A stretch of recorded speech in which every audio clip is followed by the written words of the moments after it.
रक्षा का बहुत महत्व है। हमारे आपके जीवन में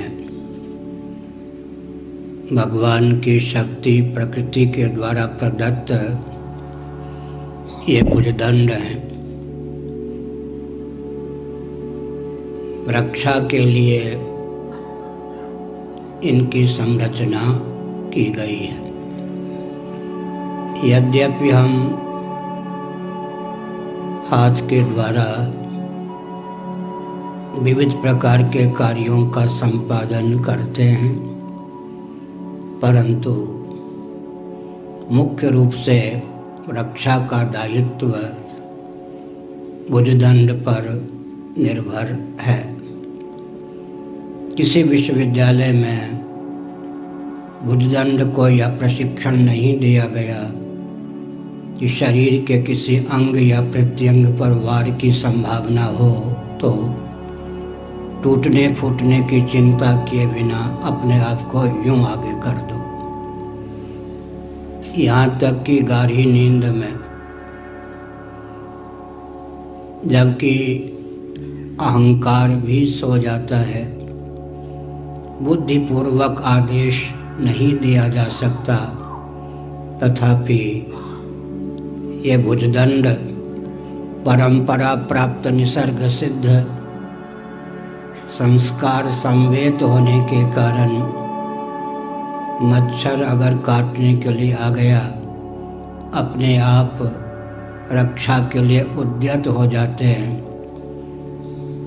मच्छर कभी भी इनके चपेट में आ जाते हैं, कदाचित वे उड़ने में समर्थ हो जाएं, तो नाखून के द्वारा उस स्थल को ये भुजदंड खुजला देते हैं। तो स्वभाव सिद्ध हमारे जीवन में रक्षा की प्रणाली है। हमारे महान भावों ने विविध प्रकार की गतिविधियों पर विचार किया। एक कहावत है, कान गरम करना, कान ऐंठ देते हैं, यह भी एक प्रकार की सजा है। साथ ही साथ किसी को चपत लगा देते हैं, यह भी एक प्रकार की सजा है। किसी पर मुष्टिका का प्रहार करते हैं, यह भी एक प्रकार का दंड है। यहाँ तक कि किसी पर पाँव का ही प्रहार कर देते हैं, ईंट के टुकड़े का, मिट्टी के ढेले का उपयोग करके किसी पर वार करते हैं।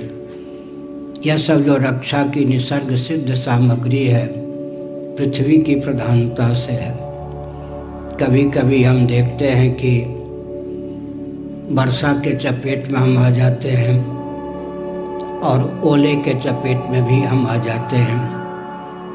उस समय हमको ये मालूम पड़ता है कि ये रक्षा के साधन हैं, शत्रुओं पर वार के साधन हैं।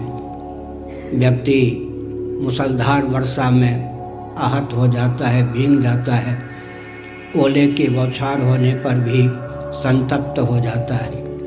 इसको देख करके महापुरुषों ने, पूर्व के रक्षाविदों ने वारुणास्त्र का आविष्कार किया था, प्रयोग किया था। कभी कभी हम देखते हैं कि गर्मी के कारण शरीर में पसीने का उदय होता है। तेज का प्रकोप हुआ, यह ईश्वरीय यह शक्ति है, तेज, जिसके द्वारा उष्णता उत्पन्न होती है। कभी कभी हमको लू लग जाती है, कभी कभी कोई व्यक्ति दावानल के चपेट में पड़ जाता है।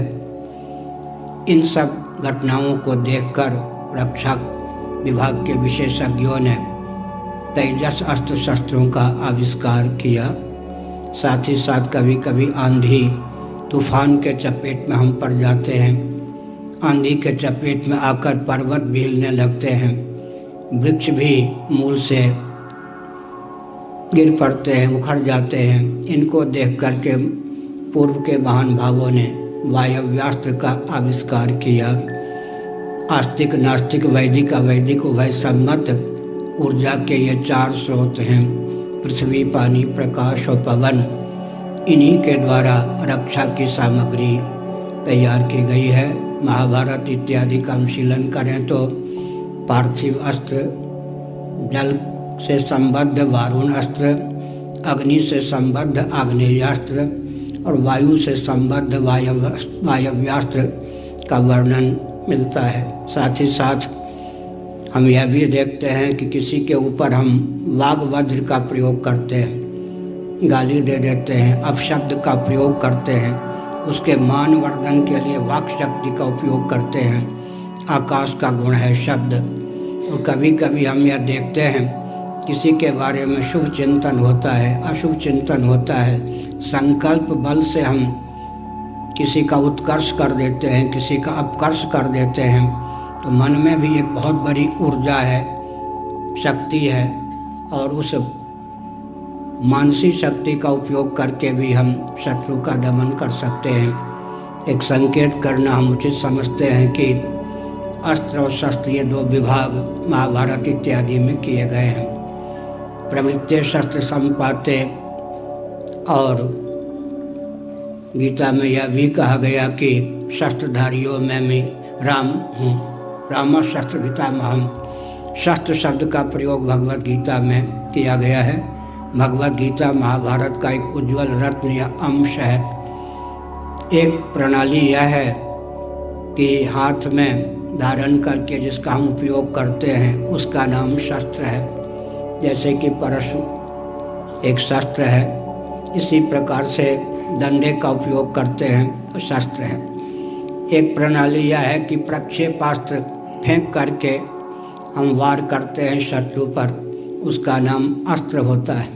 लेकिन दूसरी दृष्टि से विचार करें तो जो मंत्र के द्वारा निर्मित युद्ध की सामग्री होती है उसका नाम महाभारत आदि में अस्त्र दिया गया है। आपको सुनकर आश्चर्य होगा कि महाभारत युद्ध में कर्ण, अर्जुन, ये सब 3-4 भीष्म, द्रोण महापुरुष थे। अश्वत्थामा जो मांत्रिक अस्त्रों का प्रयोग करने में कुशल थे। पूरे महाभारत युद्ध में लाखों व्यक्ति सम्मिलित हुए थे, लेकिन मांत्रिक अस्त्र, महाअस्त्रों का प्रयोग करने में 4 ही 5 व्यक्ति समर्थ थे। एक तिनके का सहारा लेकर के भी हम संहार कर सकते हैं, पूरे के पूरे देश को नष्ट कर सकते हैं। जैसे आपने सुना होगा पाशुपतास्त्र, भगवान शिव से अर्जुन को रात्रि में स्वप्नावस्था में एक विद्या प्राप्त हुई जिसका नाम पाशुपतास्त्र है। महाप्रलय के समय भगवान शिव जिस अस्त्र का प्रयोग करते हैं उसका नाम पाशुपतास्त्र है।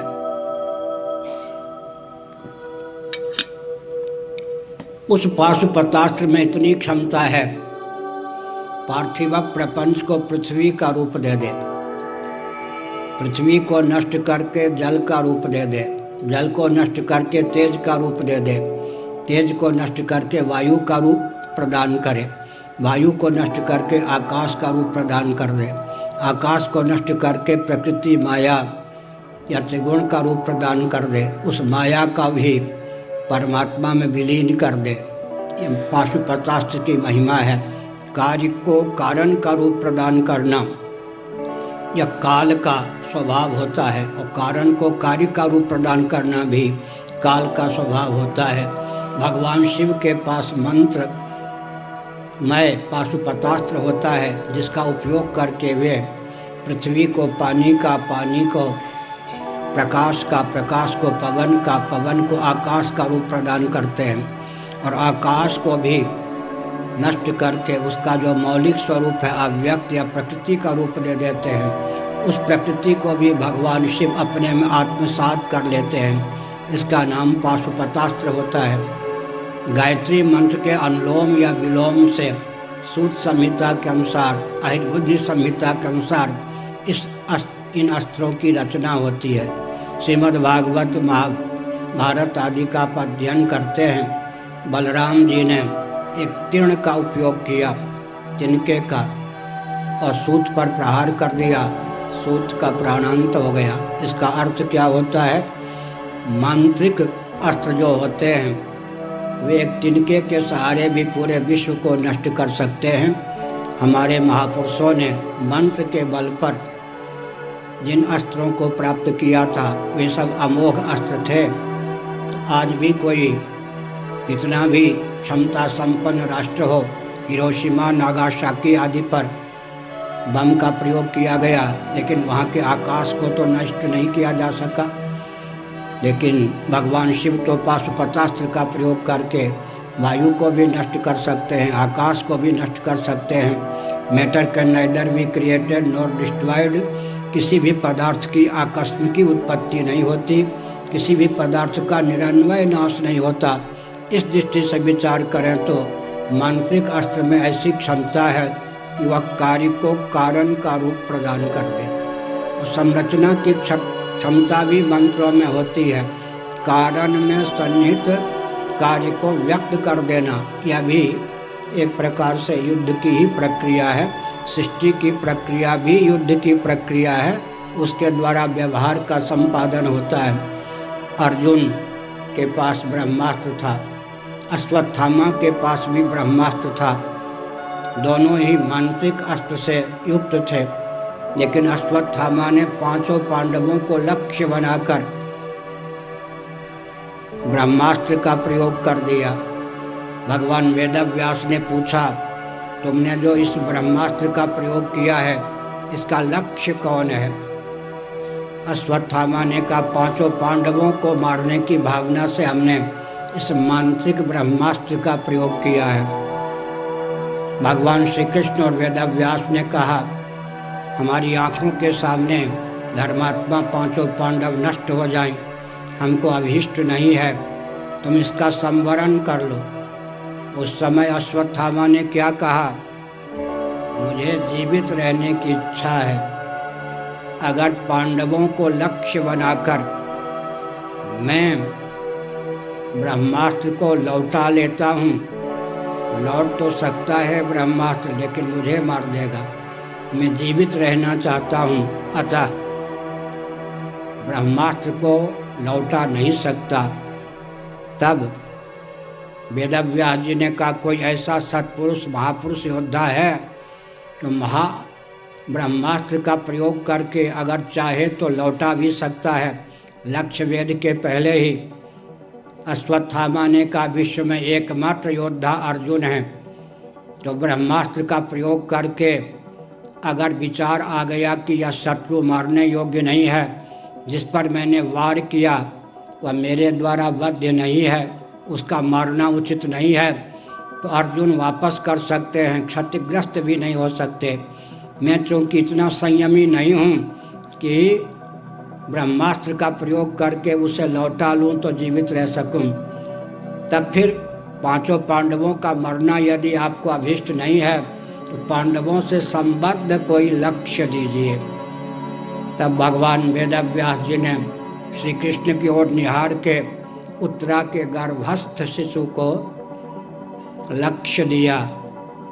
अश्वत्थामा ने कहा, पांडवों का बीज इसमें है, मैं लक्ष्य तो बदल सकता हूँ लेकिन ब्रह्मास्त्र को वापस नहीं ले सकता।